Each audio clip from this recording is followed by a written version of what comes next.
Hello, Charlotte. What's going on? Obviously, my name is Riley. Thank you for the awesome introduction, Shelly. I'm super excited to be here and have the opportunity to speak on behalf of directors of operations, transaction coordinators, virtual assistants, anybody on the administrative side of the business today, because we usually don't get up on stage. We don't get these opportunities. We don't have 400 people in a room listening that are on the agent side of the business. So it might be a little controversial of a topic today, but hopefully you guys don't take it too personally. It's just to grow your business as quickly as you can. And we have to do this together, the administrative side of the business and the sales side of the business. So let's start with a show of hands. Who has an administrator in their business right now? Transaction coordinator, virtual assistant, director of ops. Higher. Okay. Keep your hands up. Hold on. How many of you brought them here today? 1, 2, 3. Okay, I asked that question a lot because the reason I feel like I'm on stage today is because my leader championed my success and brought me to every single build event, every single EXPCon, every single freaking event that he went to, I went to with him. And I feel like my growth exponentially took off because of that. So, get your damn phone out, text your administrator right now, and tell them you appreciate them, that you love them, and you wouldn't be in your business today without them. Okay, I need you all to do that right now. If you didn't raise your hand, this next slide is for you. Trust equals capacity. You're all here right now not selling real estate because someone back home is giving you capacity. Just let that marinate real quick. They're giving you capacity. It's a privilege. It's a responsibility. That's capacity. Trust is built, I understand that, and not everyone's gonna gain it, but you have to understand that that's a crucial part of moving your business forward, is creating trust to get your capacity back. Let's start with your first hire. I have this GIF here because if you've ever seen Step Brothers, it's the best movie ever. But it makes a lot of sense because they are in conflict the whole time until they've decided, oh, I can compromise and we can be best friends. I think about that in the administrative side of the business with the sales side of the business a lot. Did we just become best friends? Yes. And there's a reason for that because we both understood each other and we decided that we want to move forward and have a good time. Okay? So here's some tips. When you're ready to go make that first hire, have you prepared? Be for real. Not, oh yeah, I'm ready, it feels good. No. Have you prepared? Is there a 30, 60, 90 day? Is there a growth plan? Are there actions for this person to come on to your team? Do you actually have preparations in place to make this hire? You're literally, in your hands, you're gonna have someone's career, and you guys don't take that seriously enough. You're literally providing jobs for someone, and you're just hiring willy-nilly. You need to be prepared. It's the most important hire you'll make is your first hire and your last hire. You gotta get over the fear of delegation, okay? What's the worst thing that could happen in your business right now if you made the mistake? Write a check. What's the largest check you've made for a mistake? 10, 20, $100,000? What's to say that your administrator can't make the same mistake, right? We have to be able to write checks because we're going to make mistakes and the people that you hire are going to make them too. So again, if that's the worst that could happen, all right, get over it. Sorry, it's just a fear. We have to move forward. You have to understand, am I gonna be a leader that takes control of those issues and mistakes, or am I a leader who's like, oh, well, they made a mistake, I'm firing them because I wasn't clear in their expectations? Okay, we have to understand that these things are all directly reflected on you, the business owner. And that's a lot of onus, that's a lot of responsibility, okay? They're looking at you to make moves in the business, and you are leading them. Not just salespeople, administrators need leaders too, and often we're overlooked because we don't get enough things to do, or you guys will micromanage, love you to death, you'll micromanage us because you don't trust us. And again, where does trust come from? It gives you capacity, right? You have to remember that when you're making these hires and building your businesses with administrative people. Slow to hire, quick to fire is BS. I'll just leave that there. It's BS. You want to know why? Because you haven't prepared for your hire. It doesn't matter how long you take to find someone. It doesn't matter. You're going to fire them because you weren't clear on your expectations or you didn't have a 30, 60, 90 day, right? And a lot of, like I talked to my team lead, his name's Lee. Shelly announced him earlier, but he gives me the voice that I need. And he always says this, he's like, look, we're not ready. We aren't prepared. And we rather not make a hire because we're not prepared than just get rid of someone who we weren't clear in the beginning with. And the last thing I'll lead you with, if you're not ready to, if you're on the fence about making a hire, the more you act like this hire is a partnership, the better off you are. Okay? Whether it's your first hire, a transaction coordinator, your last hire, it doesn't matter. They need to feel your pain and vice versa, and it's a partnership. You guys are gonna work long hours. You gotta like each other. You gotta learn to build a rapport and trust. They're your person when you're not there, okay? You have to make it a partnership. You can't forget them when you go on this ride. They're one of your most important people in your life, hopefully.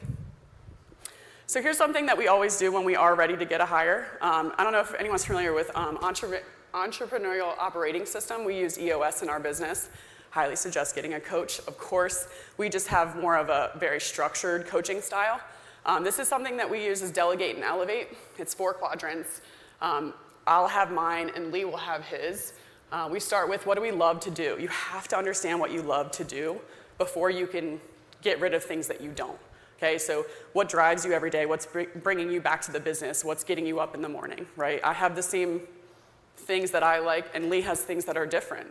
So he does this exercise with me, and we'll do, okay, I love system scalability. I love profitability. I love doing source reporting. Those are things I love doing. I like HR conversations. I like some detail-oriented things, right? Like they don't get me up in the morning, but they have to be on here. Things I don't like, gosh, there's such a long list, right? I don't like being in a database every day. I don't like having conversations with agents. I don't like client care anymore. Like these are things that as a director of operations, I'm really starting to figure out, okay, well, the things I don't like, I need to make a hire to now, right? But guess what? I don't like them and they bother me, and then I need to change my mindset. Is the person who I find is gonna change my mind, and they're an opportunity that I don't have, and I have to remember that that's a privilege. I love that they do that. I don't like doing it, but I have to inspect what I expect, right? I have to sit here and say, okay, I don't like the CRM, but I have to make sure it's still operating at a high level because that's where money comes in, right? So understanding that these 4 quadrants are so important in the process of getting a hire started, because a lot of stuff you don't like, if it's really, really long, it's time to make a hire. If you still love it, great, don't make a hire. Okay, you're gonna hate it, you're gonna micromanage it, and you're never gonna give any of the stuff that they need to do. But I can guarantee you that don't like and not good, that's a good job description starter. Just quickly, this is kind of our delegate and elevate recently, so just something to think about. Like our team lead, Lee, is very different than mine. I'm the integrator of our team. He does a lot of agent sales training, lead generation. He loves recruiting. I'm over on the system scalability side, running team meetings, strategic planning. As you can see, our delegate and elevates at the bottom are very similar. We hate paperwork. We hate doing events. We hate transaction listing work. Like all that stuff is now delegated. I have 10 people who report into me now because they can do that. They're better at it than me. I love that they love it. I don't. That's okay. But guess what? I meet with them every week. We inspect what we expect. Yes? So these are good exercises just for you. If at any time of your business, it doesn't have to be, I'm a director of operations with 10 people. You could be making your first hire with this. Okay? It doesn't matter. At any level, this is a great exercise for you. This is just something very quickly that I said, okay, if I was starting at an $11 million producer, which I was on my first team, I was $11 million and we got to 35 before I left. I was an administrative assistant. We outsourced transaction coordination work because it was good on our P&L. Okay, so per file, that didn't hurt us like it hurt me in the P&L having a line item. Okay? When we got to 25 to 50 million, we needed new agents, we needed more people, we needed more money coming in, we needed more systems. I was still the administrative assistant. I hired virtual assistants, and then we decided that videography was really important to our business, and I wanted a videographer. I didn't want to outsource it. It made sense to our business because at that point, I couldn't do it all. You start scaling at 25 to 50 million, it gets hard for one person to do everything you don't want to do. Okay? I know that hurts to hear because administrators are just supposed to do everything that you guys don't want to do. But I promise you, once you find the right hire for the right role, you're going to be so much better off. Because as much as I like to think that I can do all the things, I can't do them all well. I'm really good at one thing, just like a transaction coordinator is really good at that, just like a marketing manager is really good at that. So you just have to think about this when you're making the right hire. Just some more things. Once you get to 50 to 100, that's when you really probably start needing a director of operations, and I'll go into a slide on what my org chart looks like from the 100 plus. But really, that's a conversation that you need to have with an executive assistant who could potentially be looking for some growth.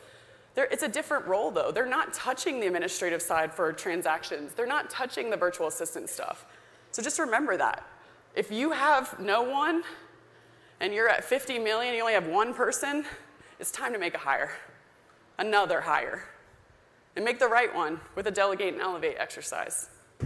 We ebb and flow about 30 agents at a time, probably about like 20 right now, like 5 part-time. But Lee is my team lead, and he manages all the listing agents, buyers agents, and ISA that we have. And then this is how many people I have on my team. I'm a director of operations because when I become a leader of people, you gotta pay me for that. It's a different pay structure. So it's just something to think about. I put this up here so that you can see a lot of my day is checking in with my staff. It's not in the CRM. It's not building systems anymore like it used to be. It's just a very different role. So just something to think about. These hires need to be very clear in their expectations and what you want from them, and just understand that every level has its devils, okay? And you're gonna have to hire someone who can help with those devils that has time, capacity, and a lot of, past experiences to go along with it.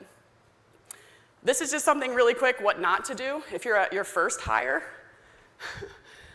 This is literally in my backyard right now. Someone's looking to make a hire for a director of operations. And this is what you don't do.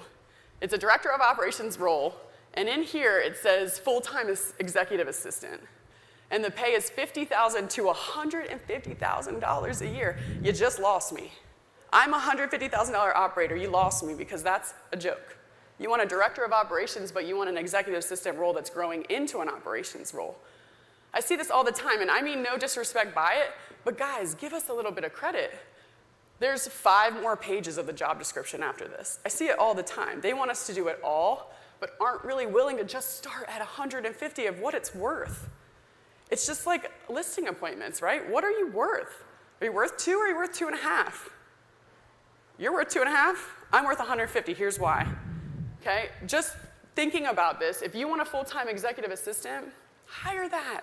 Find out what the pay range in your area is and hire to it. What does an executive assistant do? They can't do it all. They can't. They want to, but they'll burn out and you'll lose good talent because you're not paying them accurately, you're not being clear with expectations, and you didn't prep. Okay? And I'll leave you with this. How many people in the last 6 months have heard that you're just a door opener?